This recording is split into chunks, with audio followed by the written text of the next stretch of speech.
Quiapo. Oras na para sa maiinit na balita.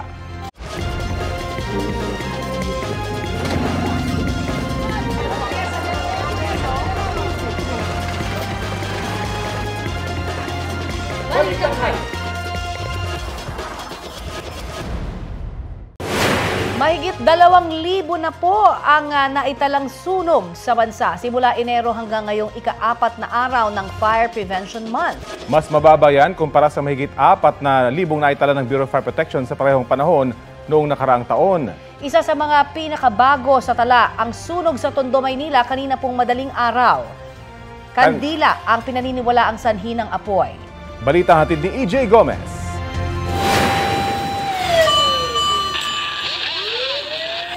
Sumiklab ang sunog sa Kapulong Street, Barangay 108 sa Tondo, Maynila, pasado hating gabi kanina. Sa video na kuha ng isang residente, kita ang pagputok ng mga kable ng kuryente. 2 bahay na gawa sa light materials ang natupok ng apoy ayon sa Bureau of Fire Protection. Ang may-ari ng bahay na pinagmulan umano ng apoy, nakayapak lang ng lumikas. Kwento niya, nag-iisa sa bahay ang kanyang apo nang sumiklab ang sunog. Sa pag-aakalang hindi pa nakalalabas ang bata, pinasok daw niya ang nasusunog nilang bahay. Nagtamo siya ng mga paso at sugat sa kamay at paa. Yung bata, nasa loob. Siyempre, nang pagkakalam ko nasa loob wala pa rin umaakyat. Ngayon, inakyat ko ngayon. Tinanong ko yung kutsi na inuhiga niya, wala. Kaya nga nasunog yung kamay ko. May tumulong lang sa akin doon sa may hagdan na hilain ako pababa. Sabi niya, walang kuryente sa kanilang bahay kaya gumagamit sila ng kandila na posibleng pinagmula ng apoy. Wala na raw na isalbang gamit ang pamilya. Ayon sa barangay, 4 na pamilya o mahigit 15 individual ang apektado ng sunog. Pansamantala po sa barangay hall muna po sila manunuluyan at kami na po bahala sa pagkain nila araw-araw. Nandyan din naman po ang MDSW at DSWD para po sa mga karagdagang tulong po. Abot sa 4 na BFP fire trucks at 50 volunteer fire trucks ang rumisponde sa sunog na agad na apula bago mag-alauna ng madaling araw. Kung mapapansin niyo po, light materials yan, pero dahil sa tabing karsada, madali po siya naapula. Patuloy ang investigasyon ng BFP sa sanhi ng apoy, gayon din sa halaga ng pinsala. EJ Gomez, nagbabalita para sa GMA Integrated News. Ilang face-to-face classes na ang kanselado ngayong araw dahil sa inaasahang matinding alinsangan ng panahon. Sa Quezon City, na inaasahang papalo sa extreme caution level ang heat index o damang init.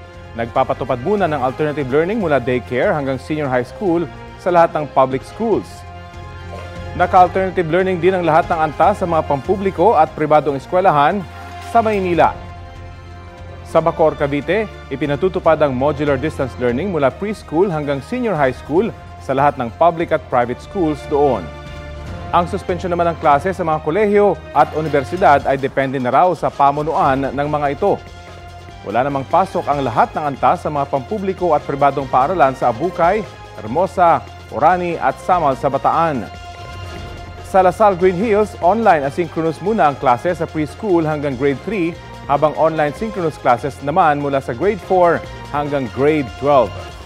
Tutok lang po dito sa Balitang Hali para sa iba pang class suspensions.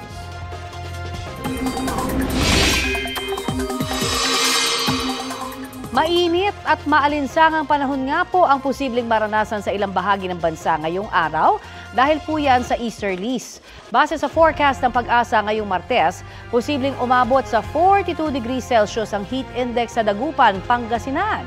Nasa danger level po yan. Ang ibig sabihin, posibleng magdulot ang ganyang klase ng alinsangan ng heat cramps o heat exhaustion. 40 degrees Celsius naman sa iba pa at Olonga po sa Zambales. Gayon din sa Calapan, Oriental Mindoro at sa Cotabato City. 39 degrees Celsius naman ang posibleng heat index sa Pasay City hanggang 38 degrees Celsius dito sa Quezon City.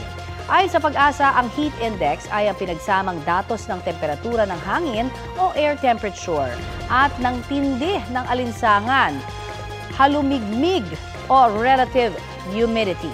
Sa ganyang paraan daw, tamang sinusukat ang init na nararamdaman ng ating katawan tuwing mainit ang panahon.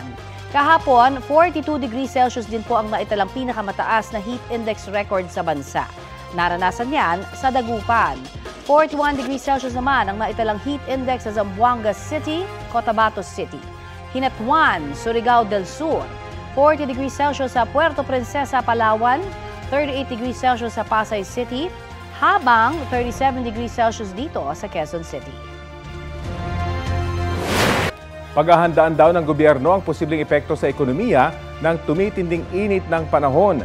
Sabi ni Palace Press Officer Undersecretary Claire Castro, titipunin pa nila ang mga planong hakbang ng iba't ibang ahensya. Panawagan naman ng Trade Union Congress of the Philippines, paigtingin ang implementasyon ng Labor Advisory ng Department of Labor and Employment kaugnay sa epekto ng tag-init. Kabilang dyan ang pagkakaroon ng heat breaks ng mga manggagawa, mandatory health stress orientation at maayos na ventilation sa trabaho. Una nang nagbabala ang Department of Health sa umiinit na panahon. Ilan sa mga payo nila ay kung maaari, lumipat sa malilim o mas malamig na lugar. Magsuot ng preskong damit. Kung mainitan o naiinitan, maglagay ng cold compress o yelo sa katawan. At kung masama na ang pakiramdam, magpunta agad sa doktor o pagamutan.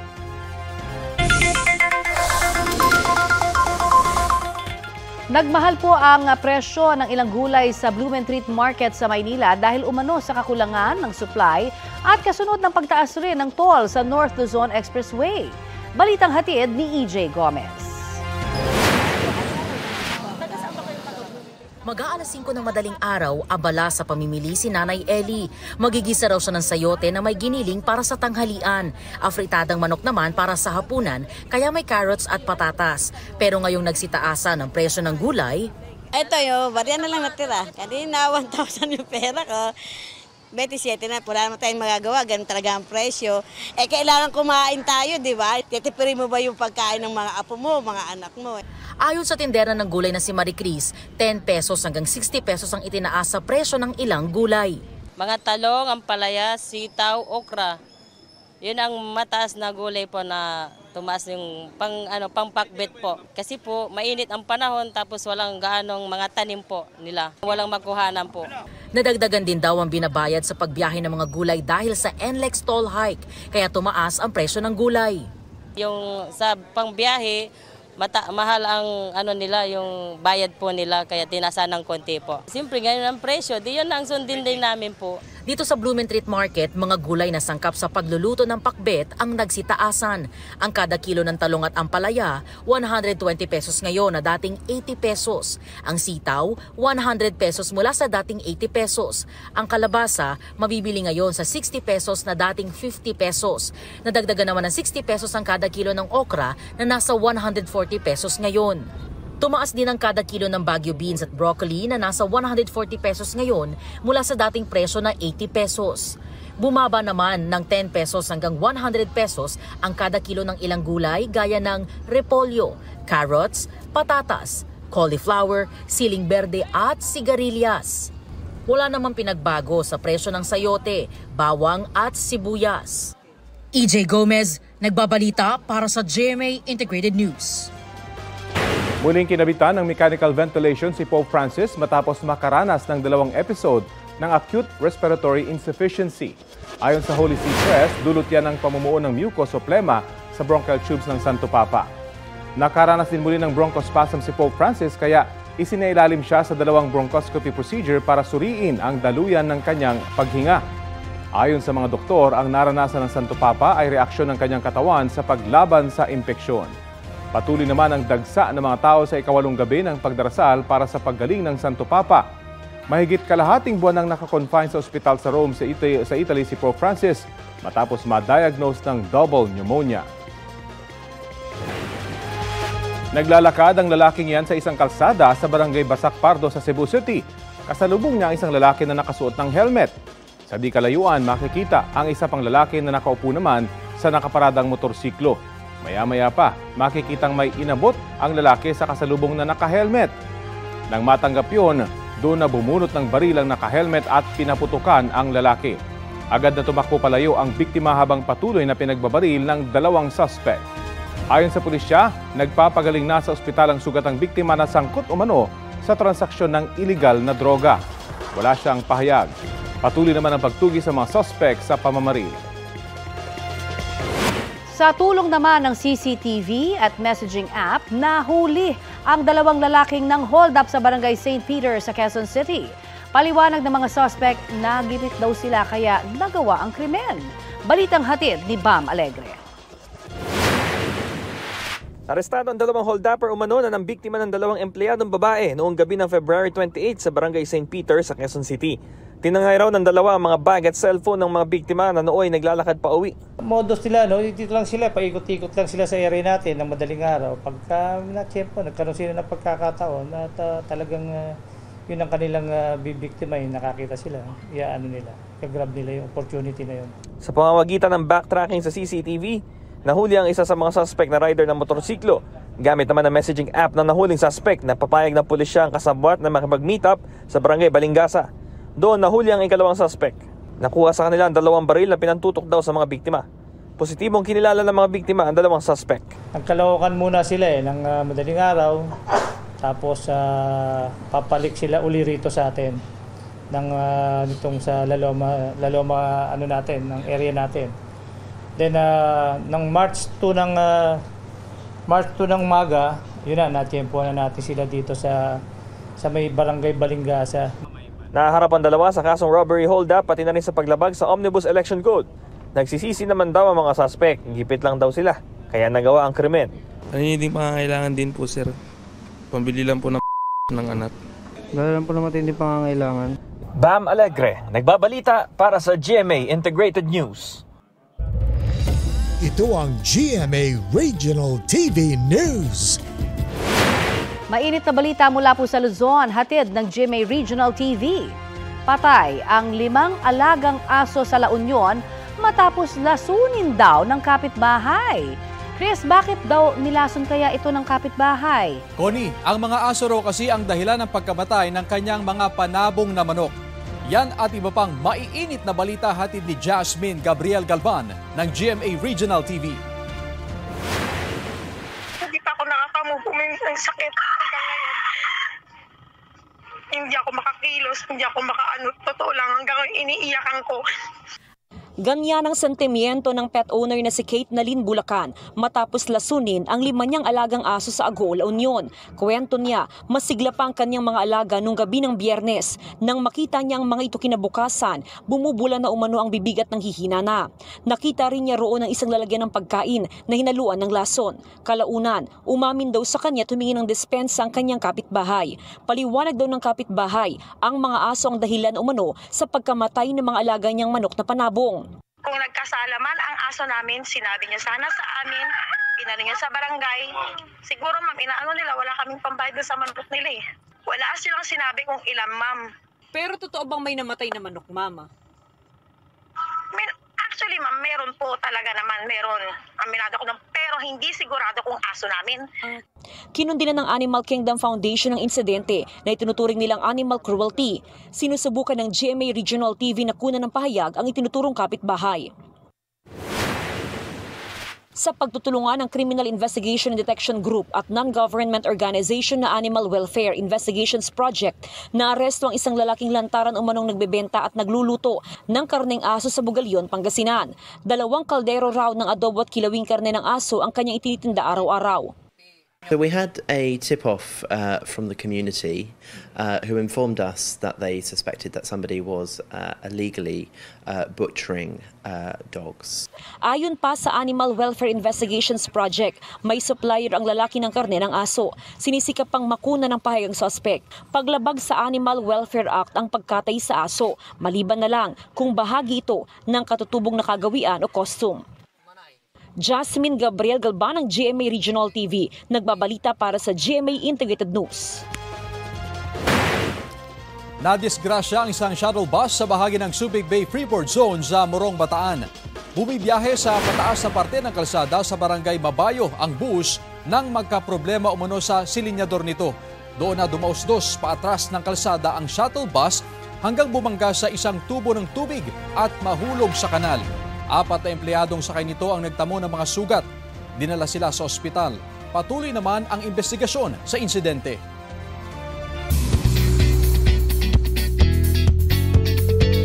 Mga mare at pare, naging emosyonal si Everything About My Wife star Sam Milby sa kanyang pagsalang sa Fast Talk with Boy Abunda kahapon.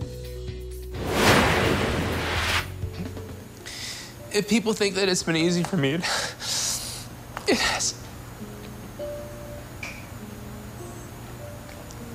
I'm sorry.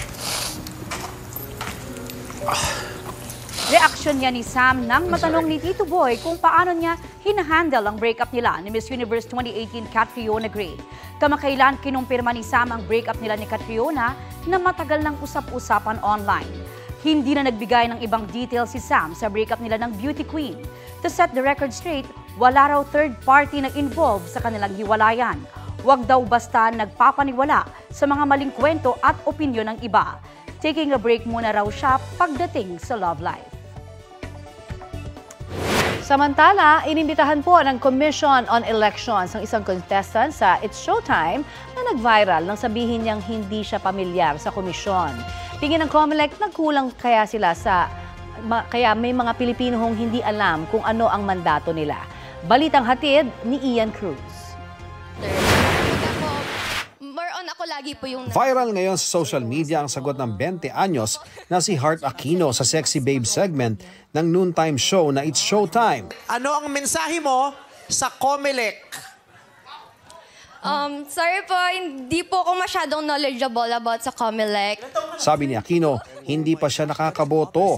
Wala rin daw silang TV at hindi rin madalas lumabas sa kanyang social media feed ang COMELEC. Dahil dyan, inimbitahan ng COMELEC si Aquino sa kanilang tanggapan para raw mapagpaliwanagan at malaman kung saan sila posibleng nagkulang. Nalulungkot po ako, parang failure po ang COMELEC. Parang kami po may kasalanan doon. Parang hindi po namin napapahayag mabuti sa sambayanan kung sino kami. Maaaring siya ay representasyon ng madami pa mga Pilipinong hindi po naalalaan yung ating mga ginagawa. Kaya ang gusto namin alamin bakit. Sinisika pa naming makuhang pahayag ni Aquino. Sa edad na 20, bahagi si Aquino ng mga tinatawag na Gen Z o yung mga edad 18 to 28 ngayong taon. Halos 27% ng mga registered voter ngayong 2025 bahagi ng Gen Z. Pumapangalawa sa mga millennial o mga edad 29 to 44 na pinakamarami ngayong eleksyon 2025. Baka sakaling matulungan niya kami upang sa pamamagitan niya bilang isang kabataan ay siya mismo ang magamit namin upang maipahayag hindi lang kung sino ang COMELEC, kung hindi paano ba boboto ang kabataan sa darating na halalan. Ian Cruz nagbabalita para sa GMA Integrated News.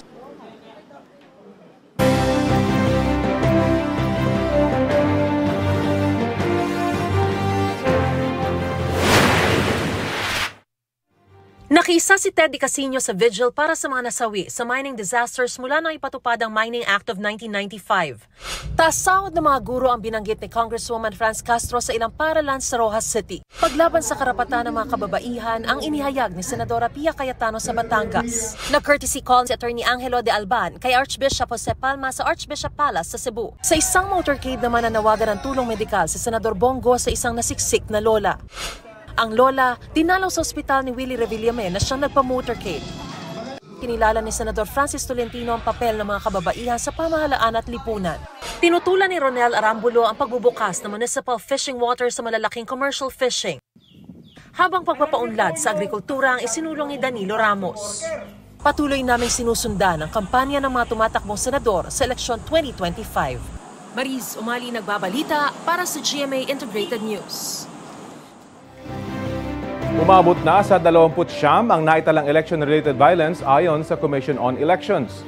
Batay yan sa datos ng Philippine National Police simula October 2024 hanggang nitong March 1. Hindi pa raw kasama riyan ang insidente sa Abra at Lumbaca Unayan, Lanao del Sur. Karamihan sa mga naitalang election-related violence ay sa Bangsamoro Autonomous Region in Muslim Mindanao. Patuloy rin daw ang pag-verify ng PNP sa ilan pang insidente ng karahasan na hinihinalang may kinalaman sa eleksyon.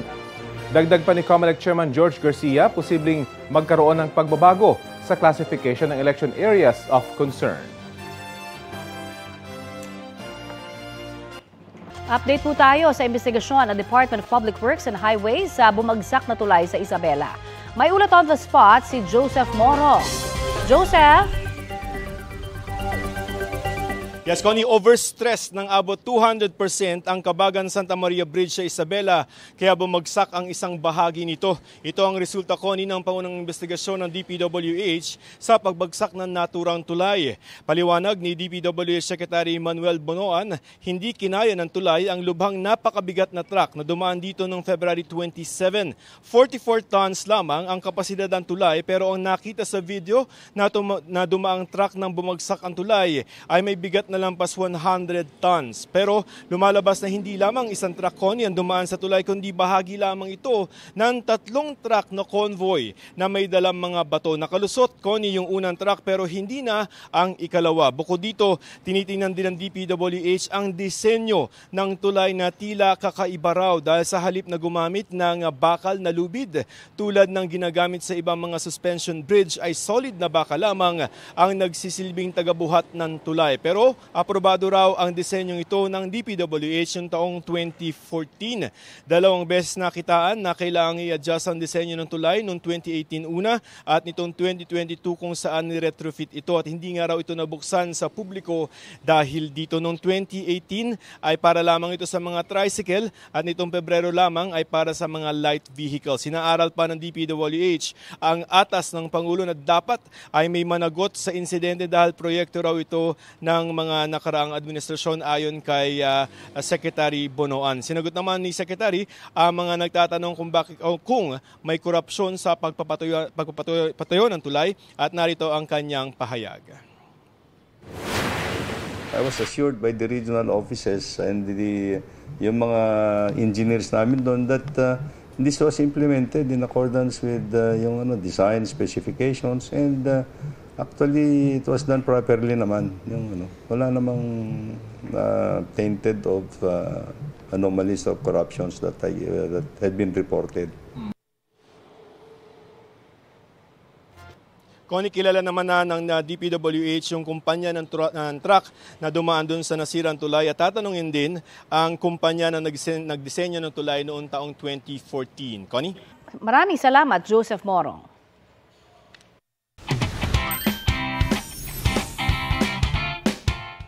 Humakot ng mga medalya ang ating jiu-jitsu athletes sa AGP Tour Africa Continental Jiu-Jitsu Championships 2025 sa Cairo, Egypt. Wagi ng gold at silver medal sa women's Gi Purple 49 kg category, sina LSC at Elika Malilay. Nakuha rin nila ang gold at silver medal sa women's No Gi Purple 49 kg category. Wagi naman ng silver medal si Blaine Tagudena sa men's Gi Purple 69 kg category at bronze medal sa men's No Gi Purple 69 kg category. Angat din ang husay ng Pinay gymnast na si Hailey Garcia sa 2025 WOGA Classic Gym 2 sa Frisco, Texas sa Amerika. Nanalo siya ng silver medals sa uneven bars at balance beam events.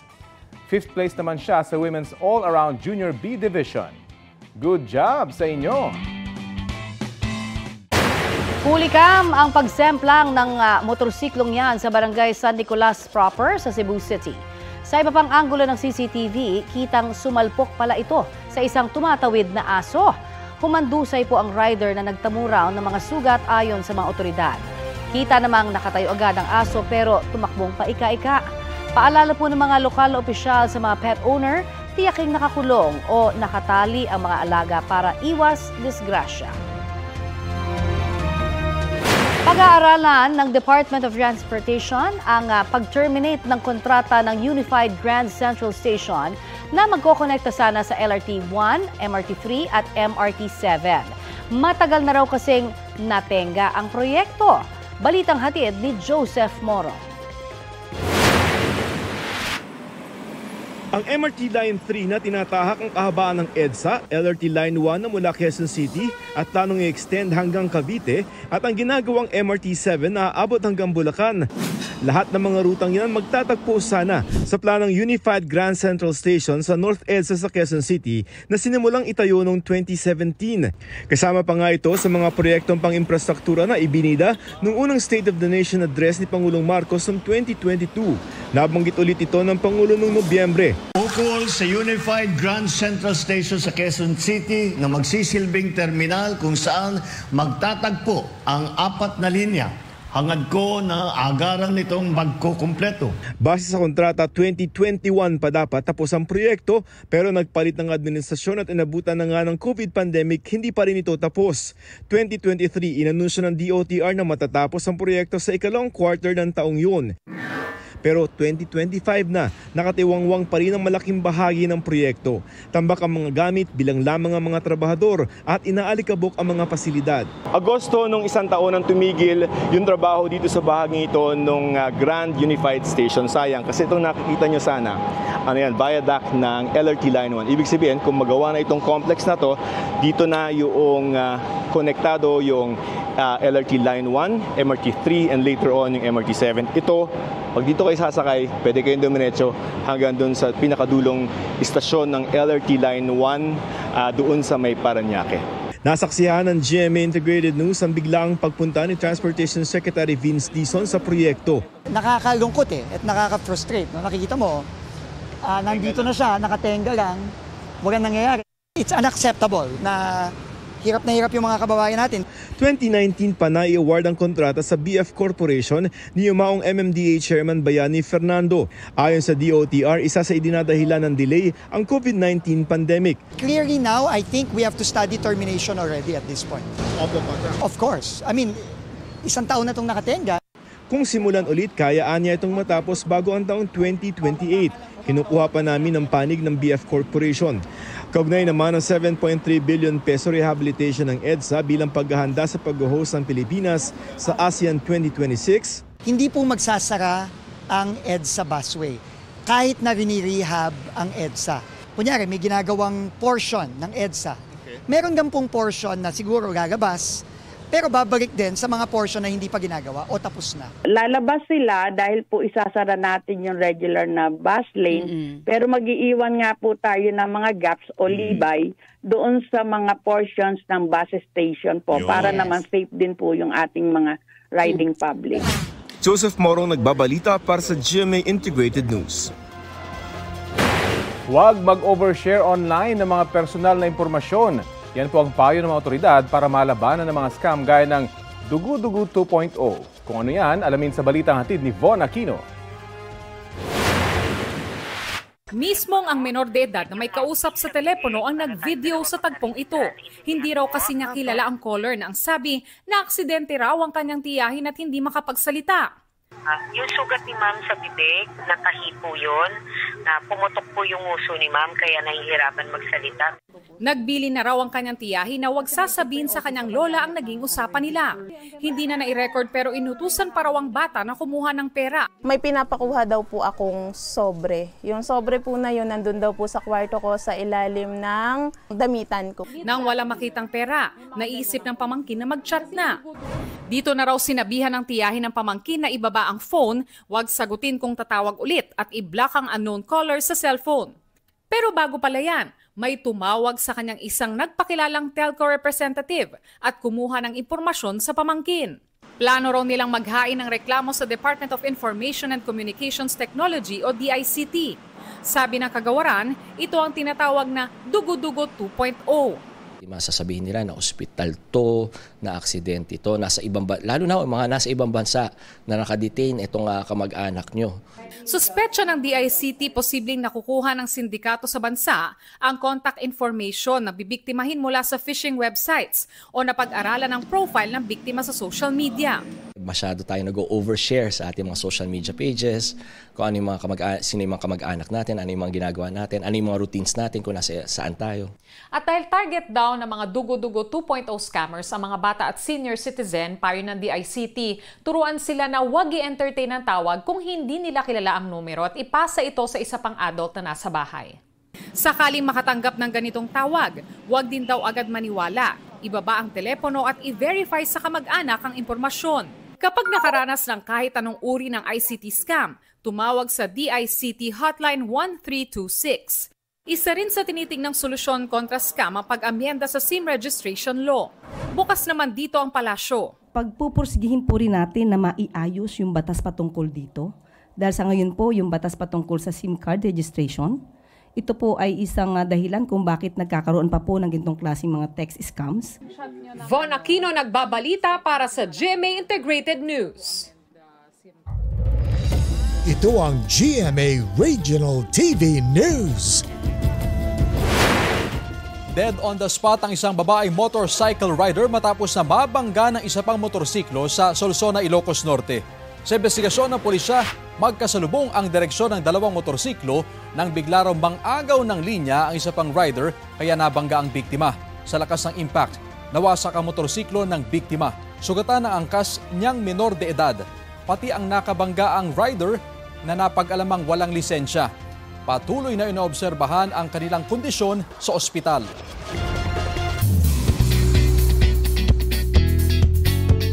From their iconic rivalry sa Black Rider, may Prime Series reunion agad sina Ruru Madrid at John Lucas. The fight is on sa pagpasok ng karakter ni John na si Lizardo sa Lolong Bayani ng Bayan. Sasabak siya bilang fighter sa sabungan ng mga atubaw. Balik-lolong naman ang mga karakter ni Jean Garcia at Maui Taylor na sina Madam Donna Banson at Dolores. Dagdag silang tatlo as kontrabida sa tumahan at bilang mga tinik sa buhay ni Lolong played by Ruru. Abangan ang mas dambuhala pang digmaan sa Kapuso Action Adventure Series. 8 p.m. yan sa GMA Prime at Kapuso Stream, Lunes hanggang Biyernes. 9:40 p.m. naman ang delayed telecast dito sa GTV.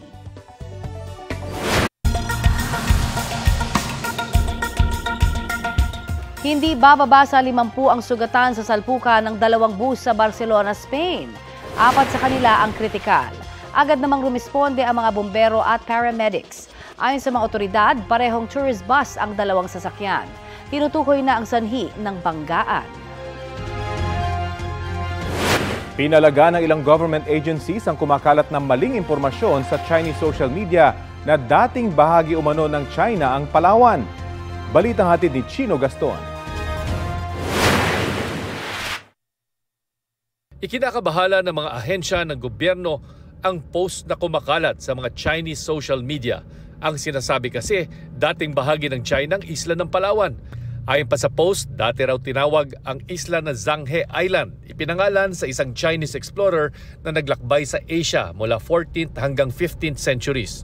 Kaya dapat daw ibalik sa China ang teritoryong ito ng Pilipinas. Pinalagan ng National Historical Commission of the Philippines ang maling impormasyon na tila nagkukondisyon daw sa kaisipan ng mga Chinese. By conditioning their public, conditioning yung mga citizens nila to slowly accept na Palawan might be part of their territory. Kumbaga, they're forming mindset na maging acceptable if later on in the future, biglang pati Palawan, mismong probinsya ng Pilipinas, mainland, i-claim na nila. Sabi ng NHCP, walang historical evidence na nakarating nga si Zhanghe sa Pilipinas na noy nasa ilalim ng soberenya ng mga sultanate ng Mindanao, Visayas at Manila. At kahit pa nakarating ito, hindi pa rin ibig sabihin na pag-aari na ng China ang Palawan. Hinala ng NHCP, may kinalaman pa rin ito sa pag-aangkin ng China sa Kalayaan Island Group sa West Philippine Sea. By disclaiming yung parang legality of Palawan as part of the Philippines, tinatry nilang tanggalan tayo ng upuan sa basis to claim yung mga territories natin in the West Philippine Sea. Ang National Security Council itinuturing pa ring bahagi ng pagpapakalat ng maling impormasyon laban sa Pilipinas kaugnay ng laban para sa karapatan sa West Philippine Sea. We hope na walang kinalaman ng Chinese government dito, although we cannot conclusively determine that as of now. Ang masasabi lang natin is it is not coming from official Chinese sources. Hininga namin ng komento ang Chinese Embassy tungkol sa issue pero hindi pa sila sumasagot sa aming katanungan. Chino Gaston nagbabalita para sa GMA Integrated News. Ito na ang mabibilis na balita. May tumagilid na closed van sa bahagi ng Quezon Avenue matapos daw sumabit sa isang kable ng kuryente. Nadaganan nito ang isang motorsiklo. Sugatan ang rider. Ayon sa investigasyon, hindi napansin ng driver ng closed van ang nakalaylay na kable. Tumagas din ang krudo mula sa closed van at tinabunan ng kusot para hindi na magdulot pa ng aberya. Pansamantalang nagpabagal ang trapiko sa lugar ang insidente bago natanggal ang closed van. Ayon sa medic, isa pang rider ang naaksidente rin sa kabilang lane dahil din sa kable. Dinala siya sa ospital dahil sa bali sa buto.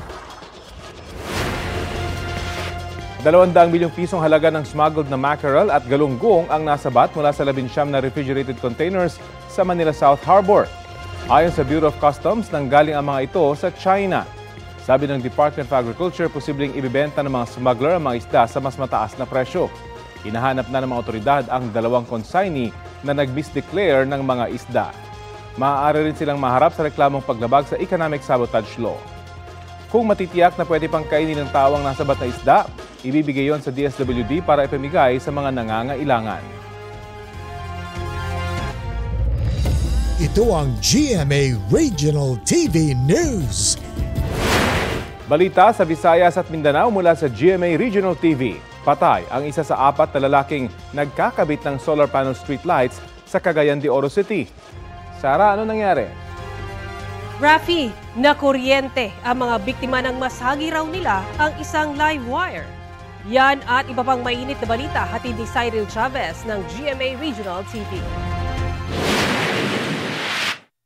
Dali-daling isinakay ang lalaking yan sa loob ng isang ambulansya sa Cagayan de Oro City. Nakuryente pala, pati ang kanyang mga katrabaho. Ayon sa pulisya, nagkakabit ang 4 na lalaki ng solar panel streetlights sa Barangay Bulwa nang masagi nila ang isang live wire. Katong manghinungdan yun ang katong live wire. So siguro sa ilang safety precaution sa trabaho wala nila ma-observe. So may hinungdan sa maong insidente.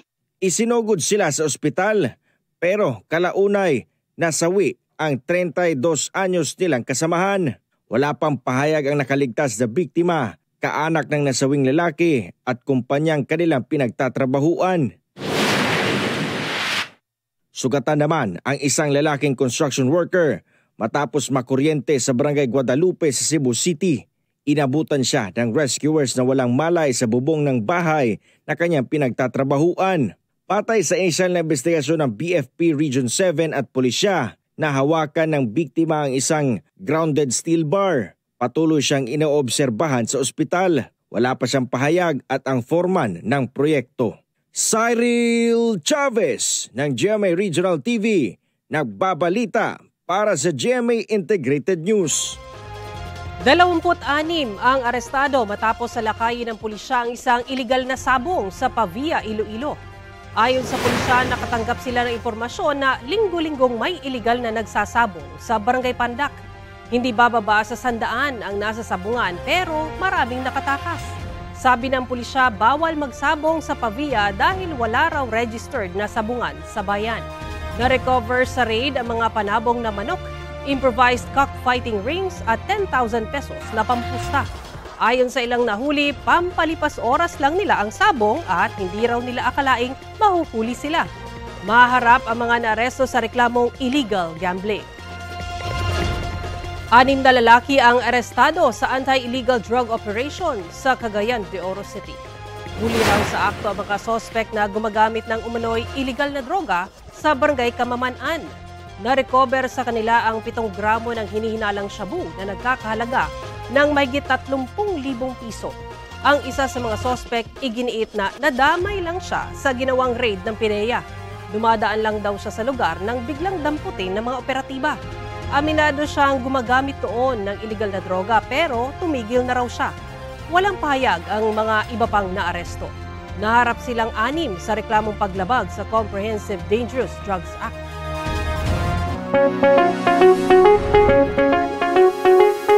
Nagpapaalala na po ang Department of Health laban sa mga mauusong sakit sa papalapit na tag-init. Anila ang mataas na heat index ay maaaring magdulot ng heat cramps o pamumulikat, heat exhaustion o pagkahapo. At ang matagal na pagkakalantad sa init ay posibleng humantong naman sa heat stroke. Dapat maging mapagmatsyag sa ilang sintomas gaya po ng pagkalito, pagkawala ng malay o kaya ay seizure o kumbulsyon. Para makaiwas naman sa anumang ganitong sakit, magsuot po tayo ng preskong damit. Iwasan ang magbilad sa arawan at hanggat maaari, talasan ang pag-inom ng tubig kahit hindi nauuhaw. Ito ang GMA Regional TV News. Patay ang isang rider matapos maaksidente sa Amlan, Negros Oriental. Batay sa investigasyon, binabagtas ng biktima ang bahagi ng kalsada sa Barangay Tandayag nang biglang tumawid ang isang aso. Nasagasaan niya ang aso at sumemplang siya. Idineklara siyang dead on arrival sa ospital dahil sa head injury. Lumabas sa investigasyon na mabilis ang takbo ng rider at hindi nakasuot ng helmet. Ayon sa mga kaanak, mayroong dalang helmet ang biktima pero posibleng hindi niya isinuot dahil malapit lang ang pupuntahan. Inaalam pa kung ano ang nangyari sa nasagasaang aso.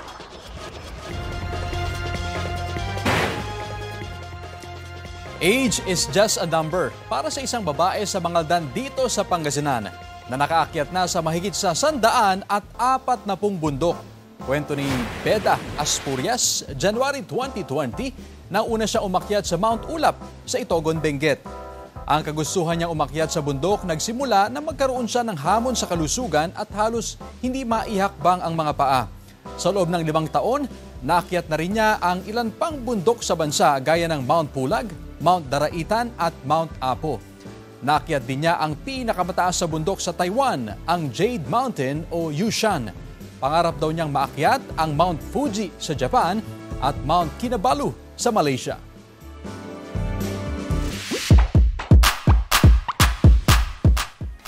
Wow na wow ang anik-anik collection ng isang lalaki sa Mexico. Hari ng cuteness sa kalsada ng Chihuahua State ang sasakyan ni Juan Carlos Flores. Agaw pansin ba naman dahil dagdag ito ng nakadikit na sari-saring laruan. Loob o labas man ang kotse, featured ang kanyang toy collection. Simula pa lang daw yan ng toy display adventure dahil balak pa niya itong dagdagan. #Healing the inner child ang motivation ni Juan Carlos sa pag-collect. Noong bata raw kasi siya, iilang laruan lang ang nabili ng kanyang ina dahil sa hirap ng buhay. Okay naman yan, Mare, basta nakikita niya ang daan.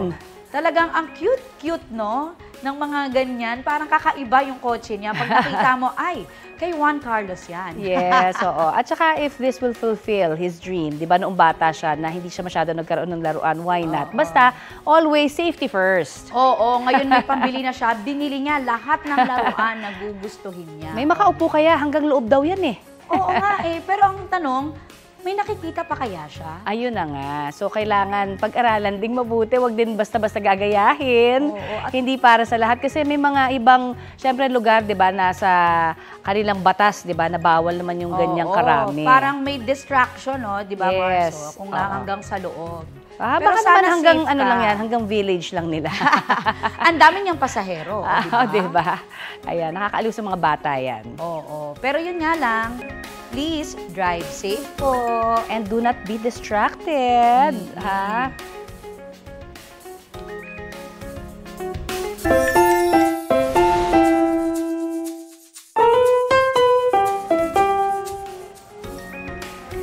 Martes pa lang, pero kumusta na ang linggo nyo, mga kapuso? Oo nga eh, kung #feeling tired na kayo at ito yung status nyo, baka kagaya raw kayo ng isang aso sa Nueva Ecija. Heto na ang alagang pagod ang eksena. Ayan no? Chilling like a king sa sofa ang Shih Tzu na si Dopey. Nakunan pa nga si Boss habang nakatihaya, oh. At any point, tahol pa yata ng, "Ma, anong ulam?" Dead ba kasi ang face at tila pagod na talaga. But wait, awat na raw ang inyong mga judgmental reaction. Cool mode lang si Dopey noon dahil galing pala sa vet session. Ayun naman pala. Ang video ho ay halos 500,000 na ang views. Kaya naman, trending! Diba? I feel you, Dopey. Baka naman nabigyan siya ng gamot, kaya ganyan. Or natakot siya ng husto, ito na yung pahinga niya. Oo, pwede rin. Or may anesthesia, di ba may mga ganyan eh. Kaya pero talagang, alam mo, yung mga ganyang lahi ay talagang ano di sila. ba ikaw may Shih Tzu ka? May Shih Tzu ako dati. Talagang madali ba silang mapagod? Hindi, pero ganyan ang kanilang ang kanilang post parate. Madalas. Minsan nga yung buong kamay nila nakatihaya talaga at gusto nila nang may unan. Pero I'm sure ang daming nakaka-relate, di ba? Parang ang daming nakaka-relate na tao diyan. Ay, oo naman. Gusto natin ganyan ang lagi nating post. house. No? Kung pwede lang. Mars, ikaw nga, nakarelate ka dyan sa atin. Oo. Pero kailangan nating mag-work, bangon, Dopey, no? Tuesday pa lang. Ay naman. Yan ang masarap gawin kapag matapos kumain. Ay, wag bawal. Bawal ba? Oo, wag bawal. Ang mga fats ay hindi mabibreak down. Dopey, sana all.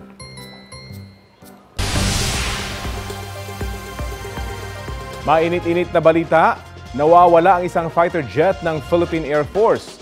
Batay sa pahayag ng Air Force, nagsagawa ng tactical night operations ang nasabing FA-50 fighter jet. Nawalan daw sila ng komunikasyon dito pasado hating gabi kanina. Sinubukan pa itong hanapin ng isa pang fighter jet habang pabalik sa Mactan, Cebu pero bigo ito. Sakay nito ang dalawa nilang crew member. Patuloy ang paghahanap ng Air Force sa nawawalang fighter jet. At ito po ang Balitang Hali. Bahagi kami ng mas malaking misyon. Ako po si Connie Sison. Rafi Tima po. Kasama niyo rin po ako, Aubrey Carampel. Para sa mas malawak na paglilingkod sa bayan. Mula sa GMA Integrated News, ang News Authority ng Filipino.